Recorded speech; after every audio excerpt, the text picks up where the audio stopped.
This is a very strong and flexible team to use in Open Ultra League with Red Steel, the Metal Trascan up in front, having at the back KFC Bird as known as Town of Flame in the Pokemon Go Argo and Feraligatr the Crocs Pokemon. So I guess that this team has a lot to offer from those charge attacks and sometimes they can be kinda deadly for a lot of opponents. So over here now we're starting off the video with one of the worst leads that we can get, but hopefully Galvan I can go down now to that Zap Cannon. So they are kind of obliged in using a shield, but still those discharges are gonna hurt us a ton at the back line. You can see here that instead they get their hands on that lance, which is not that great for us, and now we can reach to the Hydro Cannon, which is not gonna do so much damage on the opposing side's Feraligatr. So they also have a shiny one, which is a pretty nice flex, but I guess that we can still resist their moves as long as we can stay in this battle.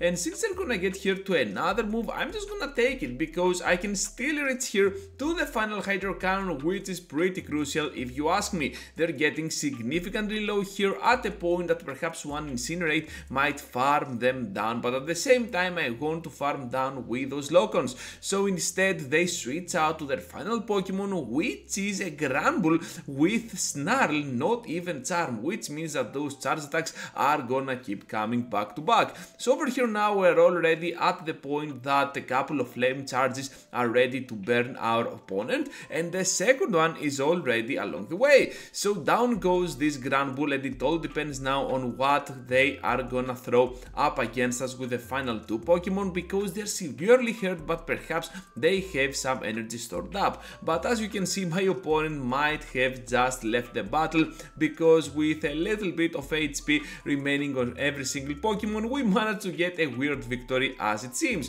Into the next battle now with Mac from Kanto up in front. This is not the best for us, but still they want to switch out, so I guess that we can totally rely on that next poison type Pokemon, and that is Skuntank. So they want to block my Zap Cannons, and also we cannot apply any debuff on this video, I guess, so we're just gonna keep going at it with our moves. Now Crunch can be taken while another Zap Cannon is imminent. Can we still apply at least the debuff? Yes, we can, finally. And now Town of Flame is gonna come into the battle, because whatever they throw can easily be taken with ease, without sweating at all, to be fair. Now we're just gonna go for the Flame Charge over Mac, just in case we can draw a shield in the process with the overpowered move on the second charge attack. And as you can see, if we can block here, we might actually complete the farm down up against Mac from Kanto. Now at the very end they have a Swampy, so this means now that my flies are gonna do so much damage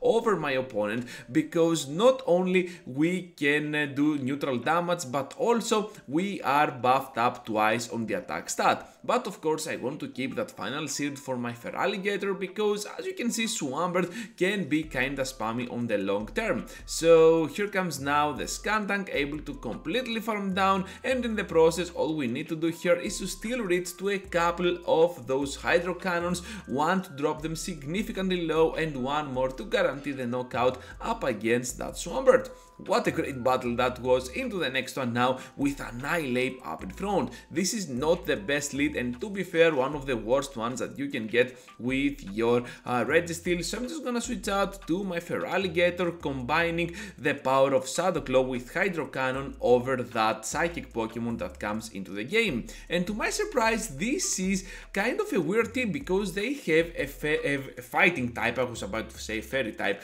They have a fighting type up in front, a fighting type at the back, so a fairy type can be kinda problematic for them up in front. I don't know what they were thinking, but still it works against me. So this is an unusual team that you are never gonna come across, I guess. But anyways, Hydro Cannon here to finish off Gallade, and now we can have kinda of a better outcome over our opponent, because of Town of Flame being over that Annihilate on the individual matchup. Shadow Ball can be taken while we can still reach here to the Fly. However, they end up switching out to Charizard, and all we need to do here is to reach to another Fly, but I decide to get into the battle with my Metal Trascan, trying to catch one Dragon Claw, but my opponent absolutely was waiting for this, and now they have back-to-back blast burns, which means that we totally messed up this one. Yeah, this is kind of a big bummer, because now Fly can knock out that Charizard, but at the same time Annihilate can farm us down in return. This was kind of a weird outcome because I made a lot of mistakes, but if you are just a little bit of a better battler than I am, you can have the upper hand over your opponents for sure. Next up we have the battle of the Iron Age, and I guess that this Metal Trascan of ours might actually be on top on this one, because my opponent here makes kind of a mistake to wait a little bit and not throw on the CMP. Perhaps they wanted to avoid me catching that next Focus Blast on one of my backline Pokemon, but at the same time I was not gonna fall for it because I'm a pretty straightforward person and I'm just gonna throw the Focus Blast when I get to it. Yeah, this is kind of a noob move, but still it works sometimes. Anyways, over here now with the Giratina coming into the game, I'm pretty sure we can survive the falling Dragon Claw while my next Hydro Cannon is still up and ready to go. Also, we are kinda low, but at the same time they cannot farm us down with Registeel, so I'm expecting their final Pokemon to come into the game, and that is Feraligatr. So Zap Cannon here able to grab that final shield out of play, and all of a sudden we have kind of a win condition, because otherwise we would be in a pickle. So I decide to block here the Zap Cannon, but at the same time I realize that we're getting significantly low. However, we already have a double fly ready to go. This Feraligatr now is almost energy dry, want to drop them significantly low, but get that Hydro Cannon out of the way because we can survive it and still reach to the fly and the Great Throw to destroy them down. Talonflame for the win, but next up we got another flyer, and that is Dragonite with Shadow Mode on.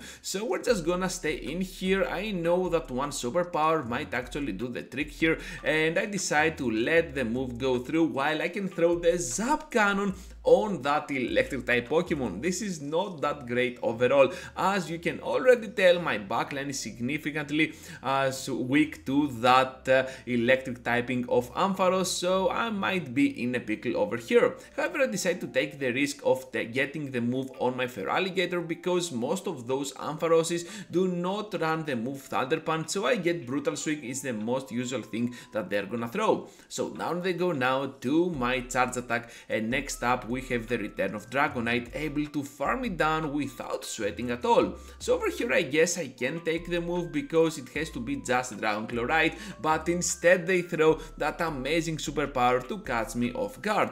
Now with Fly we might actually be able to threat the opposing Talonflame at some point, because as it seems we were slightly ahead on the energy gain and we managed to pull through that Incinerate without them doing so, because of that extra turn that we had since they were out of this one with that switch to that Talonflame. So now with the Flame Charge we can get the shield out of the game and still reach now to the Fly now that they are shieldless, and down they go in a very close battle. Dragonite, get out of the way, let's bring us back to that Iron Age, because this is once again the battle of the Metal Trascans. So I guess this is gonna be just a Focus Blast. I'm gonna take the move, and now since I am over farming a little bit extra, I can throw my Focus Blast without them attempting at all to catch on that backline Pokemon of theirs. Another move is coming up, this time another Focus Blast, and I guess that we can take their own move now, because my backline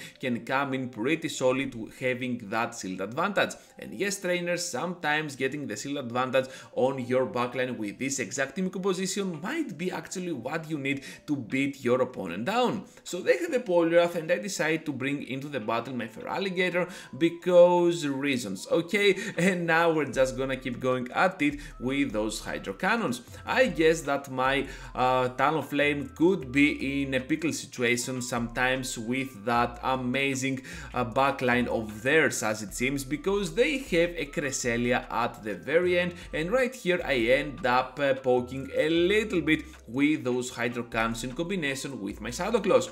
I know that Cresselia at this point has the move Grass Knot, but instead they throw Moonblast. I was hoping for a Grass Knot, that was super fast for a Moonblast, right? Anyways, I might have miscalculated things now that I'm commentating over my battles, but anyways, the battle is definitely not over yet because a Scald is imminent. However, we're already there to that double fly, one for the shield, one for the knockout, and we managed to get a huge victory before we hop into the final battle. So Registeel now up against Shadow Zapdos, and this is why I wanted to showcase this final battle so much, and also I kept it for last for a reason. Shadow Zapdos is in the building, so we're just gonna keep going at it now on the switch with our Feraligatr over Shadow Staraptor.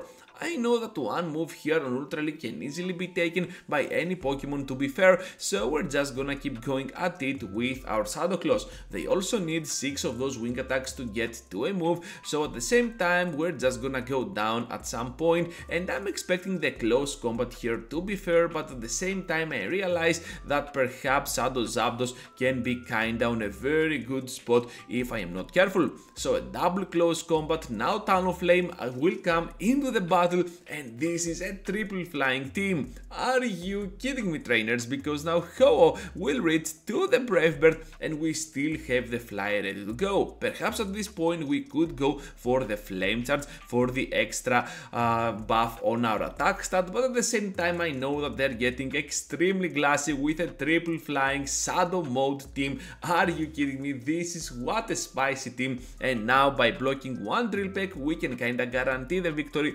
against a very respected trainer. So that is gonna be all for today, trainers. Thank you for watching and for sticking around with me till the end. It really means a lot for this channel. But before you go, leave a like, subscribe to my content if you are new to my stuff here on YouTube, and I hope to see you all into the next one.